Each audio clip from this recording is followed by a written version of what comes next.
First junction நேயர்களுக்கு வாழ்த்துக்கள். உச்சகட்ட பதற்றத்தில் ஈரான் அமெரிக்கா போர் உருவாயிருச்சு. நெருப்பு மலையில் அமெரிக்கா தளங்கள் கொதிச்சுக்கிட்டு இருக்குது. ட்ரம்புக்கு சவப்பெட்டி தயார் பண்ண ஈரான் பிளட்டுக்கு பிளட்டு, ரத்தத்துக்கு ரத்தம் தான் பழிக்கு பழிங்கிற ஃப்ளெக்ஸ்களை, பேனர்களை ஈரானில் பகிரங்கமாக வெளியிட்டிருக்கிறாங்க. மரண அடி அடிக்கிற ஈரான்கிட்ட என்ன செய்கிறதுன்னு தெரியாமல் அமெரிக்கா விழிக்கக்கூடிய ஒரு சூழ்நிலை இருக்குது. அமெரிக்காவுடைய கப்பல்கள் வெடித்து சிதறி இருக்கு. அமெரிக்க இராணுவ வீரர்கள் பலியாக இருக்கிறாங்க. இன்றைக்கி ஜோர்டானில் நடந்த அந்த தாக்குதலில் இராணுவ வீரர்கள் பலியானது மட்டும் இல்லாமல் பல இராணுவ வீரர்கள் காயம் அடைஞ்சிருக்கிறாங்க. இப்படி கடும் வெறியாட்டத்தில் ஈரான் இறங்கி இருக்கிறதுக்கு என்ன காரணம்னா, எந்தவித நியாயமும் இல்லாமல் ஈரான் மேலே தாக்குதல் தொடுத்த இந்த அமெரிக்கா ஈரானில் பொதுமக்கள் வசிக்கக்கூடிய இடங்களையும் தாக்க ஆரம்பித்ததோடு மட்டும் இல்லாமல் பொதுமக்கள் குடிநீராக பயன்படுத்தக்கூடிய அதாவது கடல் நீரை நன்னீராக்கக்கூடிய அந்த நிலையங்கள் மேலே தாக்கியிருக்கிறதுனால கிட்டத்தட்ட ஒரு 10,000 மக்கள் குடிக்க தண்ணி இல்லாமல் கஷ்டப்படக்கூடிய ஒரு சூழ்நிலை வந்திருக்கு. இப்படி போர் விதிகளை அத்துமீறக்கூடிய இந்த அமெரிக்காவை இனி எந்த நிலையிலும் நாங்கள் தாக்க தயார்னு களமிறங்கிட்ட ஈரானுடைய வெறிச்செயல் எங்கே போய் முடியுன்னு எதுவுமே தெரியாத சூழ்நிலையில் உச்சகட்டத்தில் இந்த போர் உலகமே கவனிச்சுக்கிட்டு இருக்குது. இதை பற்றி விவரமாக தெரிஞ்சுக்கிறதுக்கு வாங்க இப்போ நம்ம வீடியோக்குள்ளே போவோம். இந்த செய்தியை நீங்கள் பார்க்குறதோடு மட்டும் இல்லாமல் உங்களுடைய நண்பர்களுக்கும் உறவுகளுக்கும் ஷேர் செய்து உங்களுடைய கருத்துக்களையும் நீங்கள் இந்த ஃபர்ஸ்ட் ஜங்ஷன் கமெண்ட் பாக்ஸில் கமெண்ட்ஸ் பண்ணுங்கள்.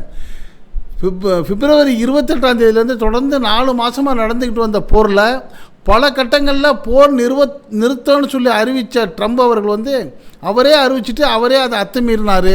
அந்த நிலையில் கடைசியாக ஜூன் 17 ஏற்படுத்தப்பட்ட அந்த போர் நிறுத்த ஒப்பந்தத்தையும் இவர் தான் முறிச்சார்.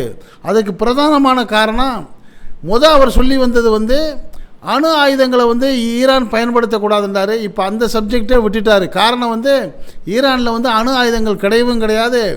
ஈரான் அவங்களுடைய கொள்கையே உயிரை கொள்ளக்கூடிய வழியில் அணு ஆயுதத்தை அவங்க தயாரிக்கக்கூடாது. அது அவங்களோட மத தலைவருடைய உத்தரவு. அந்த அணுவை அவங்க ஆக்க சக்திகளுக்கு மட்டும்தான் பயன்படுத்துவாங்க. இதை புரிந்து கொண்ட அமெரிக்கா இப்போ அதோடைய ஸ்ட்ராட்டஜியை மாற்றிருச்சு. ஹார்மஸ் நீரிணையை தன்வசப்படுத்தணுங்கிற ஒரு சூழ்நிலையை உருவாக்கிருச்சு. கடைசியாக ஹார்மஸ் நீரிணை ஓப்பனாக ஆகிட்டா போதுங்கிற நிலைக்கு இப்போ அமெரிக்கா வந்துருச்சு. இந்த சண்டைக்கு முன்னாடி ஓப்பனாக தானே இருந்துச்சு. யாரையாவது அதை ஈரான் தடுத்துச்சா? எல்லா நாட்டு கப்பலும் ஃப்ரீயாக போயிட்டு வந்தாங்க. அதை பிரச்சனையாக்கி விட்டதே அமெரிக்கா தான். பிரச்சனை ஆக்கி விட்டுட்டு திருப்பி பழைய நிலைக்கு கொண்டு வர்றதுக்கு படாத பாடுபட்டு துடிச்சிக்கிட்டு இருக்கிற இந்த அமெரிக்கா நியாயமான முறையில் பேச்சுவார்த்தை நடத்தினா அதை ஏற்றுக்க ஈரான் தயாராக இருக்கும். ஆனால் இந்த கொலைகார அந்த இஸ்ரேலுடைய பெஞ்சமின் நெதன்யாகு பேச்சை கேட்டுக்கிட்டு அது மிக கடுமையான தாக்குதலை ஈரானுக்கு அடி மேலே அடி கொடுத்தவன தான் ஒரு அளவு தானே யாருமே பொறுக்க முடியாத உச்சபட்ச நிலைக்கு ஈரானுடைய தலைவர்கள் வந்துட்டாங்க. இப்போ ஈரானுடைய தலைவராக இருக்கக்கூடிய இந்த அயத்துல்லா அலி கொமேனி அவர்களுடைய மகனாக இருக்கக்கூடிய முஜிதபா கொமானி என்ன சொல்லிட்டாரு, இனிமேல் பேச்சுவார்த்தையெல்லாம் கிடையாது, பழிக்கு பழி, அதாவது பிளட் ஃபார் பிளட்னு அவங்க ஃப்ளெக்ஸே வச்சுறது மட்டும் இல்லாமல் இந்த அமெரிக்காவுடைய ட்ரம்புக்கு சவப்பெட்டி தயார் பண்ணி அந்த சவப்பெட்டியில் ட்ரம்ப் இருக்கிற மாதிரி பேனர்களை வைக்கக்கூடிய அளவுக்கு அவங்களோட கோபத்தை உருவாக்கிட்டாங்க. இதை கண்ட ட்ரம்ப் தான் இப்போ துடிச்சு என்ன பண்ணுறாரு, இன்னும் வேகமாக இந்த ஈரானை கடுமையாக தாக்கிக்கிட்டு வர்றாரு. ஈரானுடைய கட்டிடங்கள், பொதுமக்கள் வசிக்கக்கூடிய இடங்கள், மருத்துவமனைகள், கேன்சர் ஆஸ்பத்திரி, பாலங்கள், அதோடைய எண்ணெய் தளங்கள், தீவுகள்னு சொல்லி ஈரானில் உள்ள எல்லாத்தையும் தாக்க ஆரம்பித்த பிறகு ஈரான் இனிமேல் நான் பொறுக்க மாட்டேன்ட்டு இப்போ தான் அது தன்னுடைய ஆட்டத்தை ஆரம்பிச்சிருக்குது. இப்போ கேட்பீங்க, போருண்டா என்ன இவ்வளோ நாள் ஆட்டம் போடாமல் இருந்துச்சுன்னு சொல்லுவீங்க. இவ்வளோ நாளும் அமெரிக்கா விதிமுறைகளை மீறி ஈரானை தாக்குச்சு. ஆனால் ஈரான் என்ன பண்ணுச்சு, அது தாக்குறதுக்கு பதில் நடவடிக்கை மட்டும்தான் கொடுத்துச்சு. அதையும் ரொம்ப போர் விதிகளுக்கு உட்பட்டு நியாயமாக நடந்துச்சு. பொதுமக்கள் பாதிக்கப்படக்கூடாது, பப்ளிக் உள்ள இடங்களை நாசப்படுத்தக்கூடாது அப்படின்ட்டு அமெரிக்க இராணுவ தளங்களை மட்டும்தான் குறி வச்சிச்ச உடைய அமெரிக்க இராணுவ வீரர்களோடு அது தாக்க கிடையாது. இப்போ அது என்ன பண்ணியிருக்குது, ஒரு உச்சத்துக்கு மேலே கோபம் அடைஞ்சு இப்போ ஜோர்டானில் வந்து தாக்குதல் நடத்தியிருக்குது. அந்த ஜோர்டானில் ஈரான் நடத்திய மிக பயங்கரமான ஏவுகணை தாக்குதலில் 2 அமெரிக்க வீரர்கள் வந்து மரணம் அடைஞ்சிருக்கிறதாகவும் ஒரு ஆளை காணவில்லைன்னு சொல்கிறாங்க. அது மட்டும் இல்லாமல் ஒரு 4-5 பேர் படுகாயமடைந்து மருத்துவமனையில் சேர்க்கப்பட்டிருக்காங்க. இதை அமெரிக்காவுடைய மத்திய கட்டளை பிரிவும் அது அறிக்கையாக வெளியிட்டிருக்குது. அதுலேருந்து இது உண்மைன்னு தெரிய வருது. இன்னொரு பக்கம் ஜோர்டானில் உள்ள அமெரிக்கா மற்றும் அந்த கூட்டாளி படைகளுடைய தளங்களை குறிவச்சு பாலிஸ்டிக் ஏவுகணைகளையும் மற்றும் ஆளில்லாத ட்ரோன்களை கொண்டு சரமாரியாக ஈரான் வந்து தாக்குதல் நடத்த ஆரம்பிச்சிருச்சு. இந்த தாக்குதலில் தான் இந்த 2 பேரும் மரணம் அடைஞ்சிருக்கிறாங்க. நியூஸ் நேஷன் தொலைக்காட்சிக்கு பேட்டி கொடுத்த ட்ரம்ப் என்ன சொல்லியிருக்காரு, இது எங்களுக்கு ரொம்ப வருத்தமான செய்தி, வேதனையான செய்தி, துயரமான செய்தி, இதை நாங்கள் சும்மா விட மாட்டோம்னு சொல்லி ஒரு ஜம்பமாக பேட்டி கொடுத்துருக்கிறாரு. ஈரான் வந்து அணு ஆயுதம் வச்சுருக்கிறத நான் ஒருபோலும் நாங்கள் ஒத்துக்க மாட்டேங்கிறாரு. இப்போ அணு ஆயுதம் பற்றி பேச்சே இல்லை. ஆனால் ஈரான் வெளியுறவுத்துறை அமைச்சகம் வந்து இந்த ஒப்பந்தத்தை எல்லாம் தூக்கி எப்போவே கிழிச்சு போட்டுருச்சு. காரணம் வந்து உலகமெங்கும் ஆளக்கூடிய பல நாடுகளுக்கு வந்து தொடர்ந்து தொல்லை கொடுத்து அந்த நாடுகளை வந்து தன் வசப்படுத்தி ஆட்டையை போடுறதுக்கு தயாராக இருக்கக்கூடிய அமெரிக்காவுக்கு புத்தி போட்டணுங்கிற ஒரு இடத்துக்கு இப்போ ஈரான் வந்துருச்சு. இந்த சூழ்நிலையில் தான் இப்போ இது கடுமையாக தாக்க ஆரம்பித்த பிறகு அமெரிக்கா எங்கெங்கெல்லாம் தளங்கள் வச்சுருக்கிறதோ குவைத், பஹ்ரைன், துபாய், ஜோர்டான் சொல்லி இஸ்ரேல் உள்பட எல்லா நாடுகளையும் கடுமையாக தாக்கக்கூடிய ஒரு சூழ்நிலைக்கு இப்போ ஈரான் இறங்கிருச்சு. இவ்வளவு நாள் தர்மம் நியாயம் பார்த்து தாக்கி வந்த ஈரான் வந்து இனி வந்து அமெரிக்க தளங்கள் மட்டுமல்ல அமெரிக்க வீரர்களையும் தாக்க ஆரம்பிக்கிறதுக்கான முஸ்தீபில் இறங்கினதோடு மட்டும் இல்லாமல் இந்த ட்ரம்ப்பு, நெதன்யாகு உள்ளிட்ட 13 பேர் தலைகளை காலி பண்ணணும்னு சொல்லி அவருடைய தலைகளுக்கு விலையும் வச்சு அறிவித்தது தான் இப்போ உச்சகட்ட ஒரு பதற்றமாக இருக்குது. இந்த நிலையில் அமெரிக்கா வந்து அலண்டு போயிட்டு என்ன பண்ணியிருக்குது, உலகெங்கிலும் உள்ள அமெரிக்க குடிமக்களுக்கு அமெரிக்க அரசு ஒரு உத்தரவு வெளியிட்டிருக்குது. அதில் வந்து குறிப்பாக மத்திய கிழக்கு நாடுகளில் இருக்கிற அமெரிக்கர்களை வந்து நீங்கள் எச்சரிக்கையாக இருங்க, கவனமாக இருங்க, முடிந்த அளவு அந்த நாடுகளை விட்டு வெளியேறுங்கன்னு சொல்லாமல் சொல்லியிருக்கக்கூடிய அமெரிக்காவுக்கு இப்போ தான் பயங்கன்றிருக்குது. ஈரானுடைய வெளியுறவுத்துறை அமைச்சகத்துடைய செய்தி தொடர்பாளர் இஸ்மாயில் பகாஜி வந்து அமெரிக்காவுடைய நடவடிக்கையில் வந்து கடுமையாக எச்சரிச்சிருக்கிறாரு. அமெரிக்காவோட இப்போது ஒரு சீரான திறமையான ஆட்சி அமைப்பு இல்லை.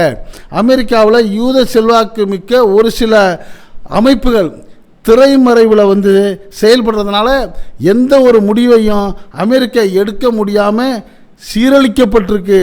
அது சீரழிக்கப்பட்ட ஆட்சி தான் இந்த அமெரிக்காவில் இருக்குதுன்னு சொல்லி அந்த ஈரானுடைய வெளியுறவுத்துறை அமைச்சர் இஸ்மாயில் பகாஜி சொல்லியிருக்கிறத உண்மைங்கிற மாதிரி தான் அமெரிக்காவுடைய துணை ஜனாதிபதி ஜேடி வான்ஸும் என்ன பண்ணியிருக்காரு, 2 தினங்களுக்கு முன்னாடி வாஷிங்டனில் தி ஜோ ரோசன்ஸ் எக்ஸ்பீரியன்ஸுங்கிற நிகழ்ச்சியில் பேசுகிறப்ப அந்த ஜேடி வான்ஸு சொல்லியிருக்காரு, அமெரிக்காவை இந்த போருக்கு இழுத்து விட்டதன் மூல காரணமே பெஞ்சமின் நெதன்யாகு தான்.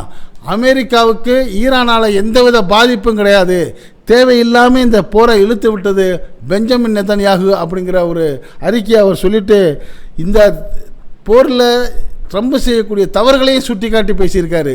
இப்படி ட்ரம்ப் அவர்களுக்கு அவர் நாட்டிலே நிறைய எதிர்ப்பு கிளம்பிய சூழ்நிலையில் ஈரானுடைய வெளியுறவுத்துறை அமைச்சர் சொல்லியதும் பொருத்தமாக இருக்குது. இதற்கெல்லாம் முடிவாக என்னதான் தீர்வுங்கிறப்ப ஹோர்மோஸ் நீரிணை மட்டும்தான் தீர்வுங்கிறது தான் இப்போ தெளிவாக தெரிய வந்திருக்குது. இதுதானே ஏற்கனவே சொன்னோம், ஹோர்மோஸை நாங்கள் தான் திறந்து விடுறோம், 60 நாட்களுக்கு யார் எந்த பக்கம் வேணாலும் போய்க்கங்கன்னு சொல்லி அந்த 17ஆம் தேதி ஜூன் 17ஆம் தேதி ஒப்பந்தம் ஏற்படுறப்ப அந்த ஈரான் என்ன சொல்லிச்சு, எந்த பக்கம் வேணாலும் போய்க்கங்க, எந்த தடையும் இல்லை, ஆனால் இந்த குறிப்பிட்ட வழியாகத்தான் எப்பவும் போகிற வழியாகத்தான் போகணும், நீங்கள் சிறப்பு பாதைகளை எதுவும் ஏற்படுத்தக்கூடாதுன்னு தெளிவாக சொல்லிச்சு. ஆனால் இதில் ஒரு திருட்டுத்தனமாக ஒரு கள்ளப்பாதையை ஓமன் வலையாக உருவாக்கி அமெரிக்கா அந்த வழியாக 3 கப்பலை விட்டது தான் ஒரு எச்சரிக்கை தாக்குதலை ஈரான் பண்ணிச்சு. அந்த எச்சரிக்கை தாக்குதலை ஒரு சாக்கா வச்சுக்கிட்டு தான் நூற்றுக்கணக்கான தளங்களை ஈரான் மீது அடித்து அமெரிக்கா மறுபடியும் இந்த 2வது கட்டமாக போரை உருவாக்கி இருக்குது. இது உச்சகட்ட போராக நடந்துக்கிட்டு இருக்குது. இந்த போரில் வந்து நீண்ட நாள் நிலை பெற்று தாக்கக்கூடிய ஆயுதங்கள் அமெரிக்காவிட்ட இல்லைங்கிற செய்தியை பென்டகன் தெரிவித்ததோடு மட்டும் இல்லாமல் அமெரிக்காவில் உள்ள அதிகாரிகளும் கலங்கி போயிருக்கிறாங்க.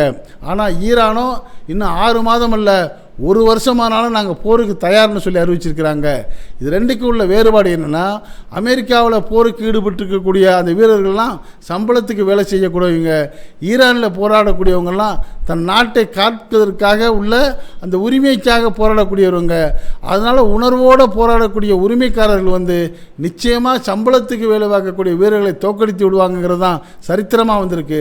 அது மட்டும் இல்லாமல் இதுவரைக்கும் எந்த ஒரு நாட்டிலையும் அமெரிக்கா போருக்கு போய் வென்றதா சரித்திரம் இல்லைங்கிறதும் உலகம் அறிந்த விஷயமா இருக்குது. இதிலும் அமெரிக்கா தோல்வி உறத்தான் போகிறது. அதையும் ஒரு கண்ணியமான தோல்வியாக கொண்டு போவாரா ட்ரம்ப்பு, அல்லது அசிங்கப்பட்டு தோல்வி ஆவாராங்கிறத பற்றிய பல கருத்துக்களை பலரும் பலவிதமாக பேசுகிறாங்க. இது பற்றிய உங்களுடைய கருத்துக்களை நீங்கள் ஃபஸ்ட்டு ஜங்ஷன் கமெண்ட் பாக்ஸில் கமெண்ட்ஸ் பண்ணுங்கள். இந்த செய்தி பிடிச்சிருந்தா இதுக்கு ஒரு லைக் கொடுங்க. இதே போன்ற செய்திகள் எந்த விதமான இடைச்சல்களும் இல்லாமல் உலகத்தில் நாட்டில் 4 பக்கம் நடக்கக்கூடியதை உங்கள் வீட்டுக்குள்ளே 4 சுவர்களுக்குள் கொண்டு வந்து சேர்க்கக்கூடிய நம்ம ஃபஸ்ட்டு ஜங்ஷன் சேனலுக்கு இதுவரை சப்ஸ்கிரைப் பண்ணாதவங்க சப்ஸ்கிரைப் பண்ணுங்கள். மறக்காமல் பக்கத்தில் இருக்க பெல் ஐக்கானை கிளிக் பண்ணுங்கள். அப்போ தான் நம்ம போடக்கூடிய ஒவ்வொரு வீடியோவும் உங்களுக்கு நோட்டிஃபிகேஷன் காட்டும். நீங்கள் விரும்பியதை பார்க்கலாம். என்றும் இணைந்திருப்போம். உங்கள் நண்பன் அஷ்ரஃப் அலி. நன்றி, வாழ்த்துக்கள்.